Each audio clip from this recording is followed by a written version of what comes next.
ஓம் சாந்தி 28/2/2025 இன்றைய சாக்கார முரளி. சிவத்தந்தை கூறுகின்றார், இனிமையான குழந்தைகளே, அமைதி வேண்டுமென்றால் அசரீரி ஆகுங்கள். இந்த தேக உணர்வில் வருவதனால்தான் அமைதியின்மை ஏற்படுகின்றது. ஆகையால் தனது சுய தர்மத்தில் நிலைத்திருங்கள். இன்றைய கேள்வி, சரியான நினைவு என்பது எது? நினைவு செய்யும் சமயத்தில் எந்த விஷயத்தில் விசேஷ கவனம் தேவை? பதில், தன்னை இந்த சரீரத்திலிருந்து தனிப்பட்ட ஆத்மா என புரிந்து கொண்டு தந்தையை நினைவு செய்வது. இதுதான் சரியான உண்மையான நினைவு ஆகும். எந்த தேகமும் நினைவிற்கு வரக்கூடாது. இந்த கவனம் வைப்பது மிக அவசியம். நினைவில் இருப்பதற்காக ஞானத்தின் போதை ஏறி இருக்க வேண்டும். பாபா நம்மை முழு உலகிற்கும் எஜமானர் ஆக ஆக்குகின்றார். நாம் முழு சமுத்திரம், முழு பூமிக்கு எஜமானர் ஆகிறோம் என்பது புத்தியில் இருக்க வேண்டும். பாட்டு. உங்களை அடைந்ததினால் இவ்வுலகையே அடைந்துவிட்டோம். ஓம் சாந்தி. ஓம் என்பதன் அர்த்தமே அகம், நான் ஆத்மா. மனிதர்கள் பிறகு ஓம் என்றால் பகவான் என்று புரிந்து கொள்கின்றனர். ஆனால் அப்படி அல்ல. ஓம் என்றால் நான் ஆத்மா, இது என்னுடைய சரீரம்.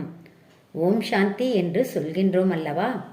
அகம், அதாவது ஆத்மாவின் சுய தர்மம் அமைதி. ஆத்மா தனது அறிமுகத்தை கொடுக்கின்றது. மனிதர்கள் ஓம் சாந்தி என்று சொல்கின்றனர். ஆனால் ஓம் என்பதனுடைய அர்த்தத்தை யாரும் புரிந்து கொள்வதில்லை. ஓம் சாந்தி என்ற வார்த்தை நன்றாக உள்ளது. நான் ஆத்மா, எனது சுயதர்மம் அமைதி. ஆத்மாக்களாகிய நாம் சாந்தி தாமத்தில் வசிப்பவர்கள். எவ்வளவு எளிமையான அர்த்தம்! இந்த சமயத்தில் உள்ள மனிதர்களுக்கு இப்போது புதிய உலகமாக உள்ளதா, பழைய உலகமாக உள்ளதா என்பது தெரியாது. அது மட்டுமல்ல, புதிய உலகம் எப்பொழுது பிறகு உண்டாகும், பழையதிலிருந்து புதிய உலகம் எப்போது ஏற்படும், இதுவும் யாருக்கும் தெரியாது அப்படின்னு பாபா சொல்கிறாங்க. புதிய உலகம்தான் பிறகு பழைய உலகமாக ஆவதற்கும் எவ்வளவு வருடங்கள் பிடிக்கும், இதுவும் யாருக்கும் தெரியாது. மனிதர்களாக இருந்தும் இதை அறியவில்லை என்றால் விலங்குகளை விடவும் மேலானவர்கள் என சொல்லப்படுகிறது. மனிதர்கள் நாங்கள் பத்தித்தமானவர்கள், தூய்மையற்றவர்கள், ஓ பத்தித்த பாவனா வாருங்கள் என கூறுகின்றனர். ஆனால் அவரை பற்றி கொஞ்சமும் தெரியாது. பாவனமான உலகம் சொர்க்கம், புதிய உலகமாகத்தான் இருக்கும். தூய்மையான உலகம் சொர்க்கமாக மட்டுமே இருக்கும். தேவதைகளின் சித்திரங்கள் உள்ளன. இந்த லக்ஷ்மி நாராயணர் தான் அந்த சொர்க்கத்திற்கு எஜமானர்களாக இருப்பாங்க. தேவதைகள் தான் சொர்க்கவாசிகள் என அழைக்கப்படுறாங்க. இங்கே மனிதர்கள் நரகவாசியாக இருக்கிறாங்க. ஆனால் யாராவது இறந்தால் சொர்க்கவாசி ஆயிட்டான்னு சொல்கிறாங்க. அப்படி என்றால் இங்கே நரகவாசியாக தானே இருக்கிறாங்க. அதையும் பாபா கேட்குறாங்க. கணக்கு போட்டு சொல்லியும் விடுகின்றனர். இது நரகம் என்பது மிக சரியானதுன்னு அவங்களே சொல்லிடுறாங்க. ஆனால் நீங்கள் நரகவாசின்னு சொன்னால் உடனே கோவிச்சுக்குவாங்கன்னு சொல்கிறாங்க. பார்க்கறதுக்கு மனிதர்களாக இருக்கிறாங்க. ஆனால் மனிதர்களின் முகம் இருக்குது. ஆனால் லட்சணம் எப்படி இருக்குதுன்னா குரங்கு போல இருக்குதுன்னு பாபா புரிய வைக்கிறாங்க. தாங்களே கோவில்களில் சென்று தேவதைகளின் முன்பாக பாடுகின்றனர். நீங்கள் அனைத்து குணங்களும் நிரம்பியவர். தன்னை குறித்து என்ன சொல்வார்கள்? நாங்கள் பாவிகள், கீழானவர்கள். ஆனால் நீங்கள் விகாரி என்று நேரடியாக சொன்னீர்கள் என்றால் கோபித்து கொள்வார்கள். கோயிலில் போய் தேவதைக்கு முன்னாடி நீங்கள் எல்லா குணமும் இருக்கே, எங்கள் கிட்ட குணம் இல்லைன்னு சொல்லுவாங்க. ஆனால் நீங்கள் விகாரி அப்படின்னு சொன்னால் மட்டும் கோபம் வரும் அப்படின்னு சொல்கிறாங்க. ஆகையால் தந்தை குழந்தைகளிடம் மட்டுமே பேசுகிறார், புரிய வைக்கிறார்.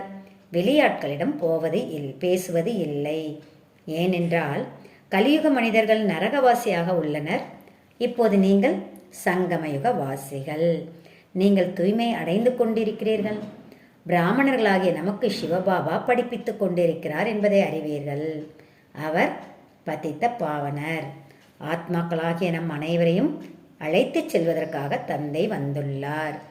ஆத்மாக்களாகிய நீங்கள் எங்கேருந்து நடிப்பை நடிக்கணும்னா சாந்தி தாமத்திலிருந்து வந்து நடிப்பை நடிக்கிறதுக்காக இங்கே வந்திருக்கிறோம். இந்த துக்கதாமம் தான். இந்த துக்கதாமத்தில் எல்லாருக்குமே துக்கம் நிறைஞ்சு இருக்குது. ஆனால் மனசுக்கு எப்படி அமைதி கிடைக்கும்னு கேட்குறாங்க. ஆத்மாவிற்கு எப்படி அமைதி ஏற்படும்னு கேட்கறது கிடையாது.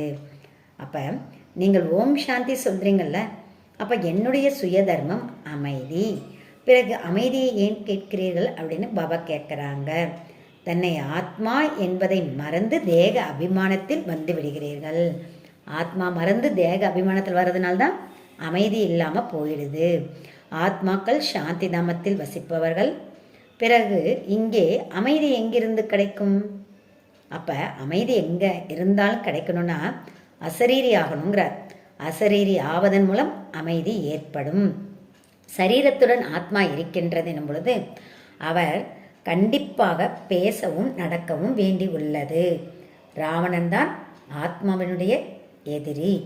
இது கூட யாருக்கும் தெரியறது இல்லை. ஆனால் எப்போ இருந்து இந்த ராவணன் எதிரியானா? ஆனால் உருவத்தை எரிக்கிறாங்க.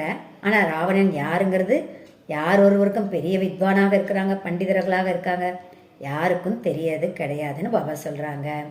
பிறவிகளாக எரிக்கிறாங்க. ஆனால் ராவணன் யார் என்பதை யார்கிட்ட கேட்டாலும் என்ன சொல்லுவாங்க? இதெல்லாம் ஒரு கற்பனை அப்படின்னு சொல்லிடுறாங்க. மேலும் பாபா சொல்கிறாங்க, சிலர் நல்ல விதமாக புரிஞ்சுக்கிறாங்க, சிலர் புரிஞ்சிக்கிறதே கிடையாது. இங்கே பாபா குழந்தைகளாக ஆகியும் பாபா புரிய வைத்துங்கிறாங்க. நல்ல விதமாக புரிந்து கொள்பவர்கள் சொந்த தாயின் குழந்தைகள், மேலும் புரிந்து கொள்ளாதவர்கள் மாற்றான் தாயின் குழந்தைகள். இப்போது மாற்றான் தாய் குழந்தைகள் வாரிசுகளாக ஆக மாட்டார்கள். பாபாவிடம் சொந்த தாய் குழந்தைகளும் இருக்கின்றனர், மாற்றான் தாய் குழந்தைகளும் இருக்கின்றனர். சொந்த தாய் குழந்தைகள் எப்படி இருப்பாங்கன்னா, தந்தையின் சிரேஷ்ட வழிப்படி முழுமையாக நடக்கின்றனர். ஆனால் மாற்றான் தாய் குழந்தைகள் நடக்க மாட்டாங்க. இவர்கள் என் வழி, அதாவது பாபாவுடைய வழிப்படி நடக்கிறதில்ல மாற்றான் தாய் குழந்தைகள். அப்போ யார் வழிப்படி நடக்கிறாங்கன்னா, ராவணனுடைய வழிப்படி நடக்கிறாங்கன்னு பாபா புரிய வைக்கிறாங்க. இந்த பிரம்மா குமார் குமாரிகள் எல்லோருமே ஆஸ்திங்கிறத சிவ தந்தை கிட்டிருந்து எடுக்கிறாங்க. நீங்கள் எடுப்பீர்களா? ஸ்ரீமத் பகவானின் வழிப்படி நடப்பீர்களா? அப்போது கேட்கிறார்கள். என்ன வழின்னு கேட்குறாங்க வெளி உலகத்தில் இருக்கக்கூடியவங்க. அப்போ சொல்லணும், தந்தை உயர்ந்த வழியை கொடுக்கின்றார், அதாவது தூய்மை ஆக வேண்டும், நாங்கள் தூய்மையாக இருக்கிறோம் அப்படின்னு அவங்க சொல்கிறாங்க. பிறகு கணவர் ஒப்புக்கொள்ளவில்லை என்றால் நான் யார் பேச்சை கேட்பதுன்னு கேள்விகள் கேட்குறாங்க. அந்த காலத்தில் பதி பரமேஸ்வரன் அப்படின்னு சொல்கிறாங்க. அதாவது பாரதத்தில் பதிய உனது குரு ஈஸ்வரன் அப்படின்னு சொல்லி அவங்களுக்கு கற்றுக் கொடுக்குறாங்க பெண்களுக்கு. ஆனால் அதில் எதுவுமே புரியறது இல்லை. இது எல்லாமே ஏற்கக்கூடியதும் இல்லை. இது அனைத்தும் பக்தி மார்க்கத்தின் ஏமாற்றங்கள் அப்படின்னு சொல்கிறாங்க. அந்த பதி பரமேஸ்வரன் சொல்கிறாங்கல்ல, அதை வச்சு அவங்க கணவர் தான் குரு ஈஸ்வரன் உனக்கு அப்படின்னு சொல்கிறாங்கங்கிற பாபா சொல்கிறாங்க. தந்தை புரிய வைக்கின்றார், பக்தி மார்க்கத்தில் பகவானே வந்து எங்களுக்கு சத்கதி வழங்குங்கள் என்று சொல்லவும் செய்கிறீர்கள். ஏனென்றால் அவர் ஒருவர் தான் அனைவருக்கும் சத்கதி வழங்கும் வல்லல். நல்லது. அவர் எப்போது வருகிறார் அதுவும் கூட யாருக்கும் தெரியாது அப்படின்னு பாபா சொல்கிறாங்க. சிவ ஜெயந்தி கொண்டாடுறாங்க. ஆனால் சிவனை பற்றி யாருக்கும் தெரியறதில்லை. கவர்மெண்ட்டு கூட நீங்கள் புரிய வைக்கலாம், சிவன் தான் இறைவன். அவர் ஒவ்வொரு கல்பா வந்து இந்த பாரதத்தை நரகத்திலிருந்து சொர்க்கமாகவும், அதாவது பிச்சைக்கார நிலையில் இருக்கக்கூடிய இந்த பாரதத்தை மீண்டும் இளவரசனாக மாற்றுறாங்கன்னு சொல்லி புரிய வைங்க அப்படின்னு பாபா சொல்கிறாங்க. அதாவது தூய்மை இல்லாதவங்களை தூய்மையாக்குகின்றார். அவர்தான் அனைவருக்கும் சத்கதி வழங்கும் வல்லல் நம்முடைய சிவத்தந்தை அப்படின்னு சொல்லுங்க. இந்த சமயம் அனைத்து மனிதர்களும் இங்கே இருக்கின்றனர். அதாவது கிறிஸ்துவனுடைய ஆத்மா, தர்ம ஆத்மாக்கள் கூட ஏதோ ஒரு பிறவி எடுத்து இங்கே தான் இருக்கிறாங்க. யாருமே திரும்பி போக முடியாது. இவங்களுக்கு கூட சத்கதி கொடுக்கக்கூடியவர் ஒரே ஒரு பெரிய உயர்வான தந்தை. அவர் வர்றது பாரதத்தில். உண்மையில் சத்கதி கொடுக்கக்கூடியவங்களை தான் நாம் பக்தி செய்ய வேண்டும். ஆனால் அந்த நிராகார தந்தை இங்கே இல்லை. அவரை எப்போதும் மேலே இருப்பதாக புரிந்து கொண்டு நினைவு செய்ய, அதாவது இறைவன்னா மேலே இருக்கிறாரு அப்படின்னு அதை புரிஞ்சுக்கிறாங்க. இறைவன் எப்படி இருக்காங்க எதுவும் புரியறதில்லை, ஆனால் நினைவு செய்கிறாங்கன்னு பாபா சொல்கிறாங்க. குழந்தைகளாகிய உங்களுடையது சரியான நினைவுன்னு சொல்கிறாங்க. ஏன்னா நீங்கள் உங்களை, அதாவது ஆத்மாவாகிய நீங்கள் இந்த தேகத்திலிருந்து தனிப்பட்டவன் அப்படின்னு புரிந்து கொண்டு பாபாவை தந்தையை நினைவு செய்ய வேண்டும். மேலும் பாபா நம்மை முழு உலகத்திற்கும் எஜமானராக ஆக்கிறதுக்காக வந்திருக்கிறாங்க. அப்போ இந்த முழு கடல், முழு உலகம், முழு ஆகாயம் எல்லாத்துக்கும் எஜமானராக மாற்றுவது சிவத்தந்தை தான். இதுவும் உங்களுக்கு பாபா புரிய வச்சிருக்காங்க. ஹிந்து சீனர் சகோதரா சகோதரான்னு சொல்கிறாங்க, ஹிந்து முஸ்லீம் சகோதரா சகோதரான்னு சொல்கிறாங்க. ஆனால் அதனுடைய அர்த்தம் புரியறது கிடையாது. ஏன்னா அனைவருமே ஆத்மாக்கள், ஒரு சிவத்தந்தையின் குழந்தைகள். அப்போ ஆத்மாக்கள்ங்கும் பொழுது சகோதரா சகோதரான்னு அர்த்தமாகுது. ஆனால் இது யாருக்கும் புரியறது கிடையாது. மேலும் பாபா சொல்கிறாங்க, குழந்தைகளாகிய நீங்கள் தெய்வீக குணங்களை தாரணை செய்கின்றீர்கள். இன்றைய நாட்களில் மனிதர்கள் பூதங்களுக்கு கூட பூஜை செய்கிறாங்க. பூதங்களின் நினைவுதான் இருக்கின்றது. தன்னை ஆத்மா என புரிந்து கொண்டு என்னை மட்டும் நினைவு செய்யுங்கள் என்று தந்தை கூறுகிறார். பூதங்களை நினைவு செய்யாதீர்கள், தேகதாரிகளை நினைவு செய்யாதீங்க அப்படின்னு பகவத் சொல்கிறாங்க. இல்லற விஷயங்களில் இருந்தபடி புத்தியின் தொடர்பை தந்தையுடன் வையுங்கள். இப்பொழுது ஆத்மா அபிமானியாக ஆக வேண்டும்.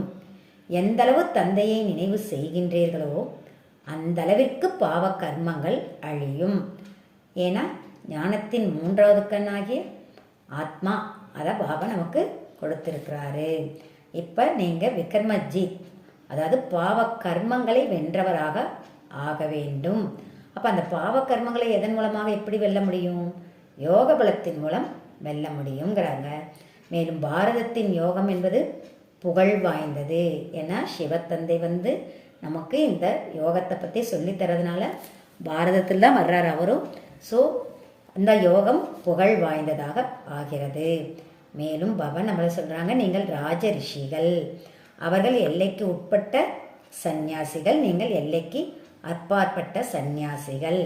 இரவும் பகலுக்கும் இருக்கக்கூடிய வித்தியாசம் போல இருக்குது. பிராமணர்களாகிய உங்களை தவிர வேறு யாரும் ராஜயோகம் கற்றுத்தர முடியாது. இவை அனைத்தும் புதிய விஷயங்கள் ஆகும். புதியவர்கள் யாரும் புரிந்து கொள்ளவும் முடியாது. ஆகையால் புதியவர்கள் யாரும் அனுமதிக்கப்படுவதில்லை. இது இந்திர சபை அல்லவா? இந்த சமயம் அனைவரும் கல்புத்தி உள்ளவர்களாக இருக்கின்றனர். ஆனால் சத்தியுகத்தில் தங்க புத்தி உள்ளவர்களாக நீங்கள் ஆகிறீர்கள். இந்த நேரத்தில் மனிதர்கள் அனைவருக்குமே கல்புத்தி. ஆனால் பாபாவை அறிந்து தன்னை அறிந்து கொள்வதால் சத்தியுகத்தில் பிறவி எடுக்கக்கூடிய அனைவருக்கும் தங்க புத்தியாக பாபா இப்பயே மாத்துறாரு. இப்போது உள்ளது சங்கம யுகம். அதாவது கல்லில் இருந்து தங்கமாக ஒரு தந்தையை தவிர வேறு யாரும் ஆக்க முடியாது. தங்க புத்தி உள்ளவராக ஆவதற்காக நீங்கள் இங்கே வருகிறீர்கள். தந்தையின் மூலம் சதோ பிரதானமாகவும் ஆகிக்கொண்டு இருக்கின்றீர்கள். தத்துவம் நீயே, அதுவே நீ. இந்த ஞானத்தை தந்தையை தவிர எந்த ஒரு சாது சந்நியாசிகளும் கற்றுத்தர முடியாது. ஏன்னா அது பக்தி மார்க்கம், இது ஞான மார்க்கம். இங்கே இதுவோ ஞான அமிர்தம். ஞான மார்க்கத்தில் இறைவனாகிய நம்முடைய அப்பா கொடுக்கக்கூடியது ஞான அமிர்தம், ஞானம். உங்களுடைய போதை இறங்கக்கூடாது, எப்பொழுதும் ஏறி இருக்க வேண்டும். நீங்கள் இந்த லக்ஷ்மி நாராயணரை பார்த்து எவ்வளவு குஷி அடைகிறீர்கள். நாம் ஸ்ரீமத் படி மீண்டும் சிரேஷ்டாச்சாரிகளாக, அதாவது உயர்ந்தவர்களாக ஆகிக்கொண்டு இருக்கிறோம். இங்கே பார்த்து கொண்டு இருந்தாலும், அதாவது இந்த உலகத்தில் வாழ்ந்து கொண்டு இருந்தாலும் புத்தியின் தொடர்பு தந்தை மற்றும் ஆஸ்தியின் மீது ஈடுபட்டு இருக்க வேண்டும். நல்லது. இனிமேலும் இனிமையான காணாமல் போய் கண்டெடுக்கப்பட்ட செல்ல குழந்தைகளுக்கு தாயும் தந்தையுமான பாப்தாதாவின் அன்பு நினைவுகளும் காலை வணக்கமும். ஆன்மீக குழந்தைகளுக்கு ஆன்மீக தந்தையின் நமஸ்காரம். தாரணைக்கான முக்கிய சாரத்தில் முதல் பாயிண்ட், விக்கர்மங்களை வென்றவராக ஆவதற்காக யோக பலத்தின் மூலம் பாவ கர்மங்களின் மீது வெற்றியை அடைய வேண்டும். இங்கே பார்த்தபடி இருந்தாலும் புத்தியின் தொடர்பு தந்தை மற்றும் ஆஸ்தியின் மீது ஈடுபட்டு இருக்க வேண்டும். 2வது பாயிண்ட், தந்தையின் ஆஸ்தியின் மீது முழுமையான அதிகாரத்தை அடைவதற்காக சொந்த தாயின் குழந்தைகளாக ஆக வேண்டும். ஒரு தந்தையின் ஸ்ரீமத் படிதான் நடக்க வேண்டும். தந்தை புரிய வைப்பதை தானும் புரிந்து கொண்டு பிறருக்கும் புரிய வைக்க வேண்டும். இன்றைய வரதானம்: தெய்வீக புத்தி என்ற லிஃப்ட் மூலம் 3 லோகங்களுக்கு பயணம் செய்யக்கூடிய சகஜ யோகி ஆகுக. சங்கம யுகத்தில் அனைத்து குழந்தைகளுக்கும் தெய்வீக புத்தி என்ற லிஃப்ட் கிடைக்கின்றது.